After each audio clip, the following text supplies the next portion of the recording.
하나님의 말씀은 사도행전 8장 4절에서 8절입니다. 은혜 받으실 하나님의 말씀 사도행전 8장 4절에서 8절 우리 같이 한번 읽어보겠습니다. 그 흩어진 사람들이 두루 다니며 복음의 말씀을 전할세 빌립이 사마리아 성에 내려가 그리스도를 백성에게 전파하니 무리가 빌립의 말도 듣고 행하는 표적도 보고 한 마음으로 그가 하는 말을 따르더라. 많은 사람에게 붙었던 더러운 귀신들이 크게 소리를 지르며 나가고 또 많은 중풍병자와 못 걷는 사람이 나으니 그 성에 큰 기쁨이 있더라. 아멘. 잘 나오셨습니다. 우리 옆에 분들 또 앞뒤 분들 보시면서 우리 반갑게 한번 인사하겠습니다. 잘 오셨습니다. 은혜 많이 받으세요. 네, 우리 유아부실에도 아기 안고 있는 분들이 오늘 이렇게 많습니까? 네. 우리 축복합니다. 우리 건강하게 아이들 잘 성장하도록 여러분들이 기도해 주시면 좋겠습니다. 우리 벌써 10달이 지나갔습니다. 2024년 엊그제 시작한 것 같은데 조금 과장해서 눈 몇 번 깜빡깜빡 했더니 10달이 지나갔습니다. 또 우리 인생도 그런 것 같아요. 세월이 참 빠르다라는 이야기들을 우리 어른들이 많이 좀 하시는데 벌써 때로는 40이 넘고 또 70이 넘고 80이 넘으신 그런 또 어르신들이 또 우리 주변에 내가 벌써 그렇게 세월을 많이 좀 보냈네 하면서 인생을 생각하시는 분들이 있지 않을까 생각을 합니다. 그 인생을 지나오면서 한번 되돌아보면 그 인생 가운데 좋은 일만, 감사한 일만, 기쁜 일만, 은혜로운 일만 있었으면 좋았으련만 참 힘든 일도 있었거든요. 속상한 일도 있었습니다. 누구에게 말 못하고 혼자 끙끙 앓면서 울며 불며 했던 시간들도 많이 있었을 것 같습니다. 그런데 그 시간들을 통하여서 오히려 지금의 내가 되었다는 거 여러분 아시지요? 그런 많은 힘들고 어려운 시간들이 있었지만 그 가운데서 오히려 하나님의 은혜를 알고 하나님의 사랑을 체험하면서 그래 하나님의 은혜다 감사할 것밖에 없다 라고 우리가 입술로 고백하며 우리 기쁨의 반응이 감사로 흘러갔을 때 오늘 이렇게 여러분들이 교회에 앉아서 예배 드리는 줄 믿습니다. 여러분 힘들고 어려운 일이 찾아왔을 때 실망하는 분들이 있어요. 때로는 좌절하는 분들이 있어요. 그래서 이것저것 가리지 않고 그냥 떠나는 분들이 있습니다. 가정을 떠나고 직장을 떠나고 교회를 떠나고 세상을 떠나면서 온갖 불평과 불만을 다 쏟아내는 분들이 있습니다. 그러나 우리가 신앙으로 살아갈 때 어려움이 있다 없다? 성령 충만하면 시험이 있다 없다? 뭐라고 대답을 해야 될지 대답 잘못하면 큰일 날 것 같기도 하고 여러분 신앙으로 살아갈 때도 어려운 일이 반드시 있습니다. 성령 충만한 하나님의 자녀로 살아갈 때에도 시험이 찾아옵니다. 믿음으로 살아가는데 곤란한 일을 겪습니다. 그러나 그 가운데 우리 하나님의 사람들은 하나님의 은혜를 기억해내야 될 줄 믿습니다. 하나님의 은혜를 기억해내고 거기서 그 은혜 가운데서 감사할 수 있는 걸 찾는 게 필요하다는 거죠. 어느 날 많이 아프세요. 괜찮으세요? 네. 때로는 함께도 모로 오랜 세월 같이 지내는데 남편이 요양원으로 들어가는 거죠. 또 자식이 또 다친 거예요. 돈 문제가 생긴 거죠. 잘 지냈는데 이 관계가 좀 뒤틀린 거죠. 직장에서 어떤 어려움들이 찾아와서 이 직장을 나가야 되나 말아야 되나 이 고민과 염려가 아주 충만한 거죠. 여러분 그때 하나님의 사람들은 지금까지 하나님이 함께해 주셨던 그 날들을 떠올려 보실 수 있기를 바랍니다. 분명히 앞으로도 하나님께서 우리를 인도해 주실 줄 믿습니다. 성령 하나님께서 우리를 인도해 가실 줄 믿습니다. 그렇다면 지금 이 시점에서 하나님 앞에 우리의 입술을 열어서 할 수 있는 게 감사합니다. 하나님이 우리와 함께해 주셨으니까 우리에게 여전히 남아있는 게 기쁨이어야 됩니다. 오늘 말씀의 제목은요, 기쁨을 유통하는 삶이거든요. 유통하는 건요, 자꾸 어디로 보낸다는 거예요. 기쁨은 머물러 있는 게, 기쁨은 고여 있는 게, 기쁨은 나만 있는 게 아닙니다. 내가 기쁨이 있으면 내 자식이 기뻐야 돼요. 내가 기쁘면요, 직장에서 나를 아는 사람들이 기뻐야 됩니다. 아무개가 이 공동체에 들어오면서 달라졌어. 그 사람이 그 공동체 속에서 기쁨을 흘려보내고 있어. 여러분, 이게 기쁨을 유통하는 삶이에요. 저와 여러분이 기쁨이 있기 때문에 그 기쁨이 가족들에게, 지인들에게, 또 성도들에게 흘러갈 수 있기를 축복합니다. 이 기쁨이 흘러가면서 어떤 게 보여지냐면 그 입술의 열매가 감사가 되는 거예요. 입만 열면 불평하고 원망하고 시비 걸고 이러는 게 아니고, 입만 열면 뭐예요? 감사. 하나님 감사합니다. 하나님 은혜입니다. 하나님이 하셨습니다. 여러분, 자식들을 키울 때도 내 마음대로 되던가요? 안 돼요. 요즘 자식들 키우는데 돈 많이 들어서 자식을 낳을 수도 없는 형편에 있는 분들이 많이 있다고 해요. 나라에서 이렇게 저렇게 지원을 많이 해주셔도 그냥 둘이서 잘 살려고 하는 그런 가정들도 글쎄요, 그게 잘하는 건지 못하는 건지는 차제하고 아무튼 그런 가정들이 있다고 해요. 여러분, 자식도 하나님께서 그들의 삶을 인도해 주실 줄 믿습니다. 자식 내가 키우는 것 같지요? 여러분 아시잖아요. 내가 키우는 거예요? 지금까지 자식을 키워보니까 내가 키우는 게 아니었잖아요. 그렇죠? 하나님께서 잘하게 하시는 줄 믿습니다. 그러니까 다 하나님이 하시는 거지. 그 가운데서 하나님의 은혜에 대한 감사가 우리 입술에서 자주 열매로 주렁주렁 맺어야 돼. 똑같은 일을 겪으면서 어떤 분은 열매를 맺긴 맺는데 불만이라는 열매인 거죠. 똑같은 일을 겪으면서 어떤 분은 감사라는 열매를 주렁주렁 맺는 거예요. 다음 주가 추수감사주일입니다. 그래서 우리가 하나님 앞에 과일이나 채소나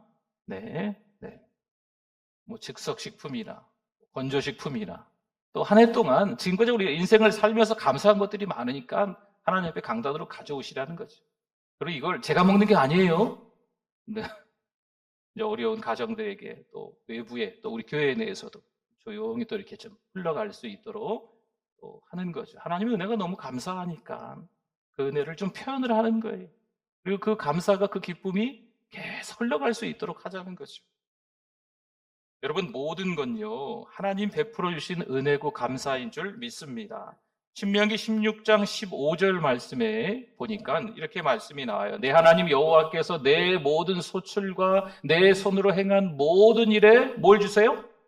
복을 주실 것이니 너는 온전히 뭐 할지니라? 그러니까요. 여러분, 이 말씀은 너무 은혜되지 않습니까? 하나님께서 주신 은혜를 기억해내서 감사하십시오.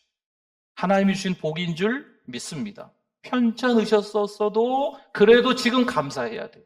하나님의 은혜였기 때문에 그러는 겁니다. 감사의 표현은요, 우리의 예배와 삶의 중요한 부분입니다. 그러면 늘 언제나 감사할 수 있는 기회가 찾아올까요? 아니더라니까요. 감사할 수 있는 기회가 있어요. 그때 감사의 기회를 놓치지 마세요. 그 감사의 기회를 놓치지 않으면 또 다른 감사가 또 찾아오는 줄 믿습니다. 시편 107편 22절에는요. 감사제를 드리며 노래하여 그가 행하신 일을 선포할지로다. 아멘. 하나님이 어떤 은혜를 주셨는지 기억해내셔야 돼요. 그리고 하나님 앞에 감사의 조목조목 내용들을 좀 올려드리는 게 좀 필요합니다. 올 주보에 삽지되었던 걸 보세요. 우리 감사 제목이 10가지 적으십시오. 네. 한 주 동안 생각해 보시면서 10달 동안 어떤 하나님의 은혜에 대한 감사가 있었나? 10달이 너무 작다. 그러면 지금까지 인생을 생각해 보십시오. 네. 그래서 하나님 앞에 감사한 내용들을 적어 보셔야 된다니까요. 적으시면서 생각해 보시고 기억해 내시고 눈으로도 보시고, 그러면 그게 나에게 남는 거예요.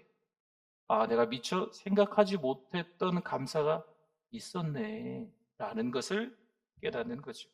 고린도후서 9장 7절에서 이렇게 말합니다. 각각 그 마음에 정한 대로 할 것이요 인색함으로나 억지로 하지 말지니 하나님은 즐겨내는 자를 사랑하시느니라. 아멘. 감사가 훈련이 돼야 되기 때문에 억지로라도 일부러라도 감사 한번 하세요 라고도 이야기하는데, 사실은 이제 자원함으로 기쁨으로 해야 되는 게 감사합니다. 이 억지로 한다 그래서 되는 게 감사가 아니에요. 훈련이기 때문에 그래도 억지로 감사해보세요. 그러면 감사가 됩니다. 이렇게도 이야기는 하기도 하지만, 여러분, 감사는요 또 다른 감사를 낳아요. 그래서 인색함으로나 억지로 하는 감사는 또 다른 감사로 연결되기가 어렵습니다. 진짜 하나님 앞에 감사의 습관이 저 여러분에게 있기를 바랍니다. 오늘 말씀에 등장하는 빌립은요, 예루살렘의 박해가 심해지자 사마리아 땅으로 향합니다. 이 박해는 스데반의 순교 이후에 본격화된 초대교회에 대한 심각한 박해입니다. 왜 심각하냐? 생명까지도 문제 삼을 수 있기 때문에 심각한 거예요. 그래서 안전을 위해서 예루살렘에서 다 신자들이 떠납니다. 고향과 사랑하는 공동체를 떠나야 하는 상황인 거죠. 여러분, 고향을 떠나보신 적이 있습니까? 가족을 떠나보신 적이 있으십니까? 교회를 떠나야만 하는 그런 상황을 경험해 보신 적이 있습니까? 오랜 세월 함께 공동체에서 머물렀는데 그 공동체를 떠난다는 것은요, 갖은 박해 때문에 떠난다는 것은 너무 큰 고통으로 다가오는 거예요. 그런데 빌립은 불평하지 않고 그곳에서도 복음의 기쁨을 전하기로 결심합니다. 예루살렘의 박해가 심해지자 죽을 똥 살 똥하는 위기가 찾아오니까 그곳을 떠나긴 했지만 떠난 그곳에서도 여전히 뭘 전했어요? 복음을 전하는 거죠. 우리가 아는 이 빌립은요, 우리 사도행전 6장에 나오는 7명의 집사 가운데 한 명이에요. 우리 지난주에 말씀 나눴던 스데반 집사가 그 중에 한 명이고, 또 오늘 나오는 이 빌립 집사가 그 중에 한 명입니다. 믿음과 성령이 충만했고 칭찬받는 사람 스데반과 빌립입니다. 이들은 하나님께서 교회를 위해 세우신 중요한 일꾼으로 초대교회의 복음 사역에서 중대한 역할을 맡았던 사람들입니다. 그가 사마리아에서 전한 복음은 뭘까요? 예수 그리스도의 십자가 죽음과 부활, 그리고 그분을 믿음으로 얻게 되는 구원에 관한 것을 아주 담대하게 전했습니다. 빌립은 구약 성경의 예언들이 예수님 안에서 성취되었음을 전하며 예수님이 바로 약속의 메시아임을 강조하고 또 강조했습니다. 또한 사람들에게 회개와 세례를 통해 죄 씻음을 받고 성령의 선물을 받는 복음의 메시지를 강력하게 전했습니다. 빌립이 전한 이 복음은요, 단순한 기쁨이 아니에요. 단순한 기쁨이 아니고 하나님의 은혜에서 비롯된 깊고 지속적인 기쁨을 가져다 주었습니다. 여러분, 세상에서 주는 기쁨은요, 단순한 기쁨이라고 하는 거예요. 누군가 나에게 10만 원을 줬어요. 기쁘죠? 꽁도 10만 원이 생겼는데 안 기쁘세요? 오늘 예배 끝나고 나가시면서 10만 원씩 다 나눠드리겠습니다. 안 기쁘세요? 그런데 이런 기쁨은 잠시 누리는 기쁨입니다. 건강도 잠시 누리는 기쁨이라고 볼 수 있어요. 자식들이 잘 되고 못 되고 어디 시험 쳐서 붙고 안 붙고 이런 것도 그렇게 오래 가는 기쁨이 아니더라고요. 그러니까 이 땅에서의 여러 가지 기쁨들은요, 그렇게 꽤나 오래 기뻐할 것처럼 보이지만 그렇게 길지 않습니다. 잠시 동안의 기쁨, 좀 심하게 얘기하면 찰나의 기쁨이라고 할 수 있는 거예요.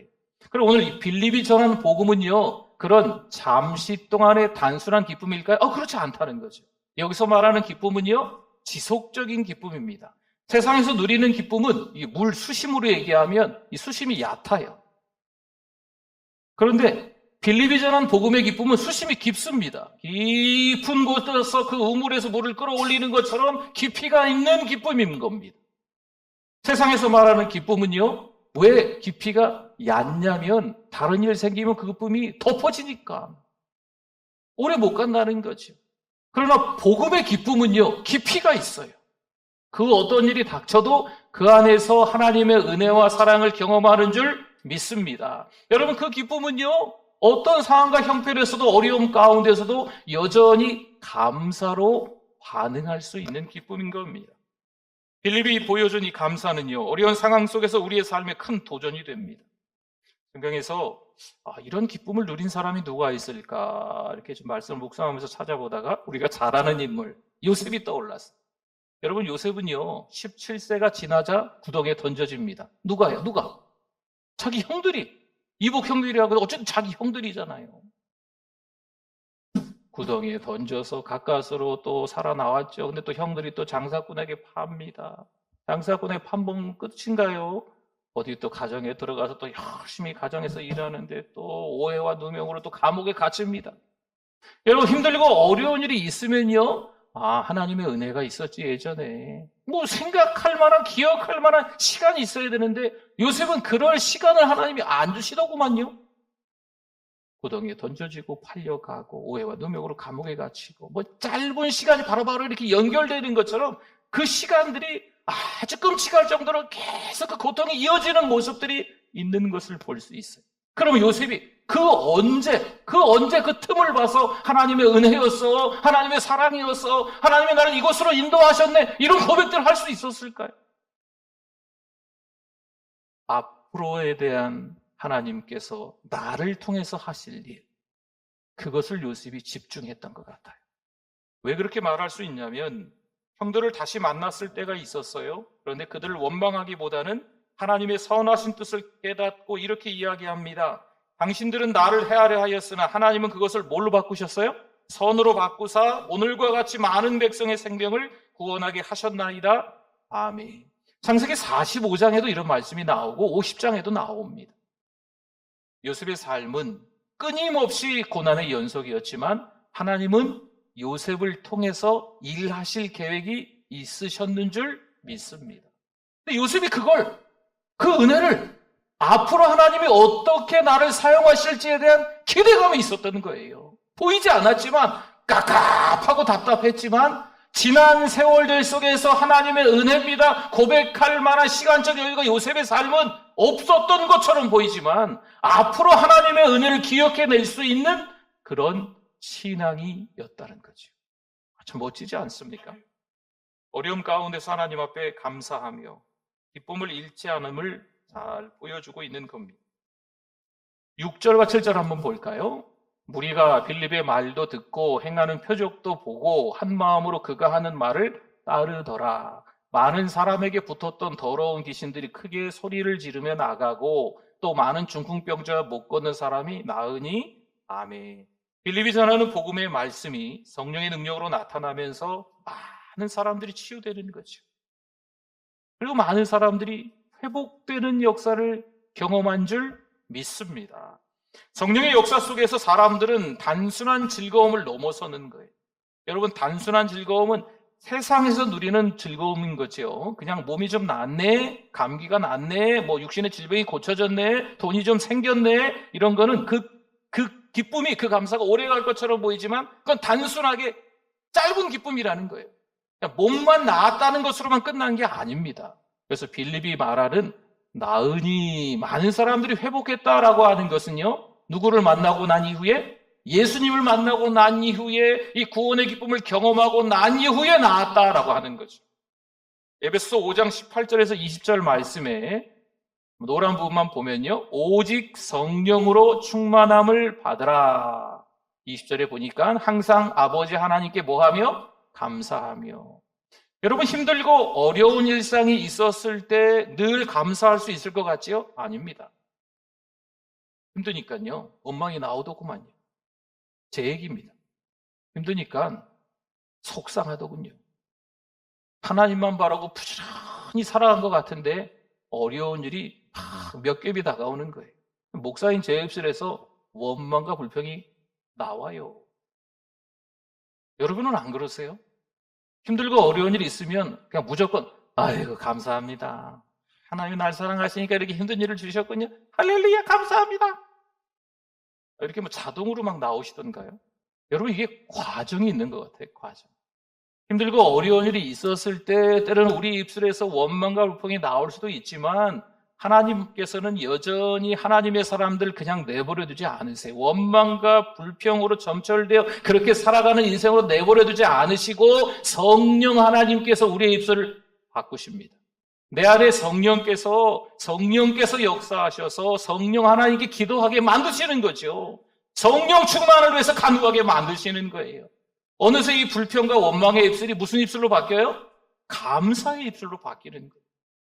저와 여러분들이 때로는 곤란한 일을 경험할 수도 있지만 그 가운데서 누가 역사하신다? 성령 하나님이 역사하신다는 거죠. 성령 충만하면 하나님께 뭐 한다고요? 감사하며 이렇게 말씀하잖아요. 감사하는 것도 어찌 보면 내 힘으로, 내 능력으로, 내 삶에 만족해서, 내가 가진 것이 유복해서, 내가 건강해서, 내가 하는 게 아니더라고요. 누가 감사하게 만들어주시는 걸까요? 성령 하나님이 만들어주시는 거예요. 성령 충만해야 하나님 앞에 감사하는 줄 믿습니다. 성령이 역사하실 때 우리는 세상의 상황이나 조건을 넘어서는 하나님의 은혜와 인도하심을 느끼게 됩니다. 여러분, 성령의 9가지 열매가 있잖아요. 그 가운데 하나가 희락입니다. 기쁨이죠. 기쁨. 성령이 주시는 기쁨은요, 잠시 동안의 행복이 아니고 하나님께 뿌리를 두고 있기 때문에 오래 가는 감사인 줄 믿습니다. 빌립이 사마리아에 전한 복음은 그곳에 큰 기쁨을 가져다 주었습니다. 복음은 은혜와 감사를 담고 있으며 이 기쁨과 감사는 흘러가야 하는 성격을 가지고 있습니다. 이 기쁨은 고여있고 나만 기쁘고 나만 감사하는 게 아니고 유통돼야 된다는 거죠. 누군가에게 기쁨이 흘러가는 거예요. 그래서 이 기쁨과 감사를 가지고 있는 사람은 본이 되는 거죠. 내가 하나님 앞에 감사하고 있으면 이 기쁨과 감사는 또 다른 누군가에게 흘러가는 거예요. 가장 가까운 부부관계에서 때로는 자녀들에게 흘러가는 거죠. 자기만 기뻐하고 가족들은 다 힘들어. 이건 뭐가 좀 문제가 있는 거예요. 나는 너무 평안해. 가족들은 다 힘든 거죠. 뭐가 좀 문제가 있는 거예요. 하나님이 주신 기쁨은요, 가족들을 평안하게 만듭니다. 어느 공동체에 가든지 하나님이 주신 그 기쁨은요, 그 공동체를 기쁨의 공동체로 바꾸어버리는 줄 믿습니다. 빌립의 사역은요, 사마리아에서 그렇게 끝나지 않았습니다. 8장 후반부에 가면 성령의 인도하심을 받아서 에티오피아 내시에게 다가가 복음을 전하는 장면이 나옵니다. 빌립은 내시에게 이사야서를 설명하고 예수 그리스도를 전하며 그가 세례를 받도록 돕습니다. 그가 얼마나 성령 충만하고 지혜로운 집사였는지를 잘 보여줍니다. 또한 복음의 기쁨이 한 사람에게서 끝나는 것이 아니라 더 넓은 곳으로 흘러가고 있는 장면을 잘 보여주고 있는 거죠. 그 결과 내시는 기쁨으로 자기 나라로 돌아갔습니다. 빌립은 어려운 상황 가운데서도 하나님께 주신 그 기쁨을 전하는 자로 살아갈 때 그 기쁨은 다른 사람에게도 영향을 미친다는 거죠. 이사야서 61장 1절에서 3절인데요.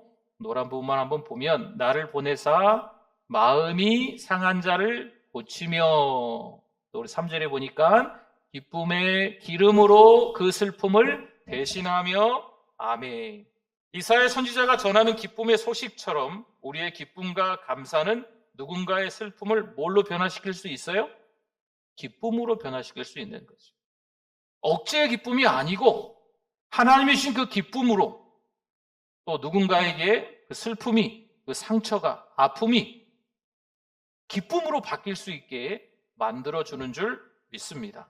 성도 여러분, 감사가 기쁨을 더 깊게 하고 기쁨은 감사의 표현으로 이어집니다.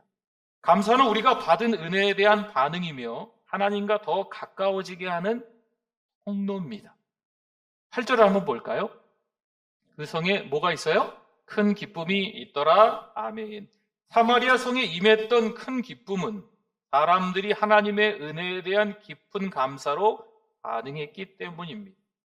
이 큰 기쁨, 깊이가 있는 기쁨이었던 거죠. 사람들은 빌립이 전한 복음을 통해서 치유와 회복을 경험하며 그들의 삶에 하나님의 능력이 임하였음을 깨달았기 때문에 이 기쁨이 넘친 거예요.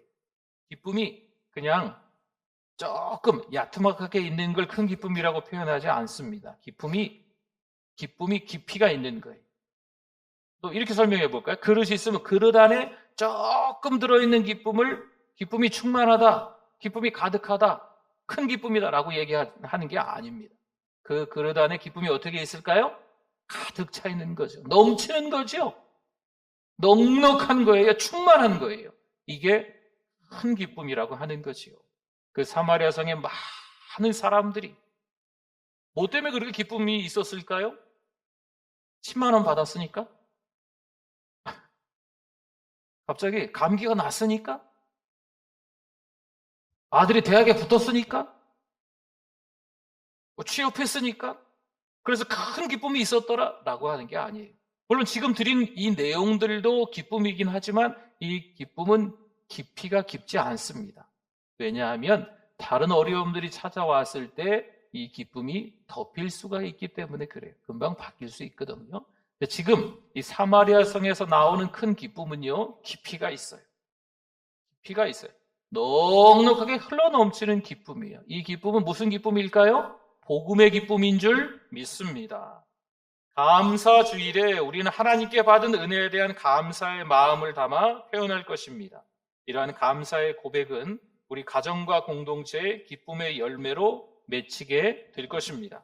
시편 100편 4절에 보니까 우리 같이 한번 읽어주십시오. 감사함으로 그의 문에 들어가며 찬송함으로 그의 공정에 들어가서 그에게 감사하며 그의 이름을 송축할지어다. 아멘. 성도 여러분, 오늘 우리는 빌립 집사의 사역을 통해서 복음의 기쁨이 어려운 상황에서도 우리를 지탱할 수 있다라는 것을 배웠습니다. 복음의 기쁨, 복음의 감격, 이것이 우리의 삶 속에 어려움이 닥쳤을 때도 그 기쁨을 잃지 않도록, 그 감사를 잃지 않도록 만든다는 거죠. 우리가 생각하기에 분명 그 육신의 질병은요, 그 돈 문제는, 관계의 문제는, 이 자식의 문제는 너무나도 엄청난 큰 어려움으로 다가올 수 있지만 복음의 기쁨으로 성령 충만하여 하나님께 뭐 하자고요? 감사할 수 있는 줄 믿습니다. 감사할 겨를이 어디 있을까? 기뻐할 겨를이 어디 있을까? 아니라니까요. 감사 제목을 적어 보시라니까요. 감사한 것들을 기억해 보시라니까요. 하나님의 은혜 아니면 살 수 없어요. 무진장 힘들었던 그때 벌써 하나님께 실망해서 저기 멀리 어디 갔어요. 그러나 이 자리에 있다는 것은 하나님의 은혜지 않겠습니까? 하나님이 아들 삼아주시고 딸 삼아주셔서 오늘 이렇게 우리가 예배자가 된 줄 믿습니다. 우리의 감사가 단순한 말에 그치지 않고 삶의 실천으로 이어질 수 있기를 바랍니다. 하나님 감사해요. 하나님 감사해요. 물론 말하는 것도 필요하죠. 입술의 열매도 필요합니다. 그런데 우리 감사가 실천으로 옮겨지는 게 필요해요. 감사해서 어떻게 할 건데? 그냥 감사해요, 하나님. 아니에요. 감사하면 감사가 반응이 나오는 거예요. 감사가 실천으로 이어지는 겁니다. 그 기쁨과 그 감사는요, 흘러가야 하는 거예요. 감사하고 감사해 보십시오. 기쁨이 더 생기는 겁니다. 그런 말 있잖아요. 감사는 또 감사를 낳는다.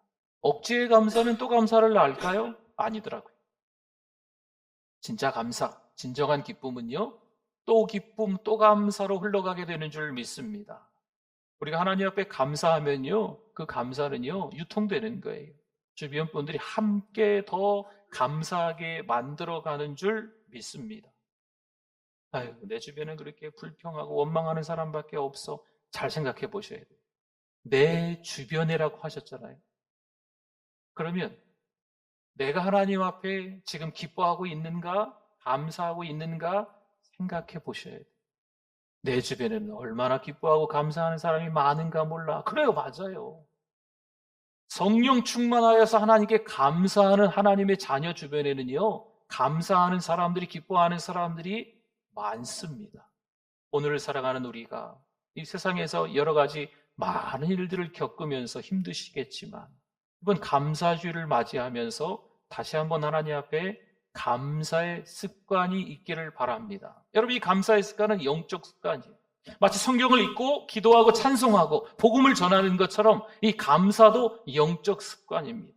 감사를 계속해 보셔야 돼요. 하나님 감사합니다. 하나님 감사합니다. 그럼 감사해서 뭘 할 건데? 하나님 감사합니다.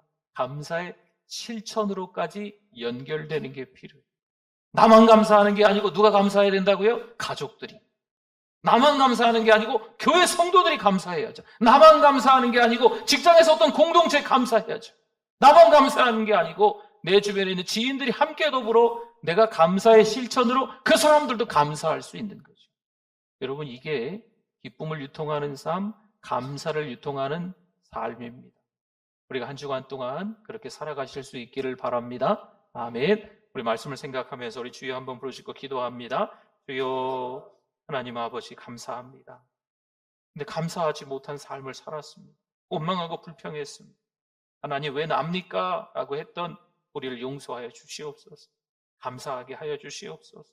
억울한 일 속에도 답답한 일 속에도 사방의 우겨쌈을 당해도 하나님 앞에 더 깊이 있는 믿음이 될 수 있도록 하나님께 기쁨으로 감사로 살아가는 우리가 되게 하여 주시옵소서. 연약한 우리들 여전히 또 넘어질 수 있지만 하나님 손잡아 주셔서 일으켜 주시옵소서. 내 너를 결코 떠나지도 않고 버리지도 않겠다 말씀하셨사오니 다시 힘내서 살아갈 수 있는 우리들 되게 해주실 줄 믿습니다. 하나님 아버지 감사합니다. 감사합니다 하나님. 감사합니다 하나님. 감사하며 살아갈 수 있는 우리가 되게 하여 주시옵소서. 예수님의 이름으로 기도드립니다. 아멘.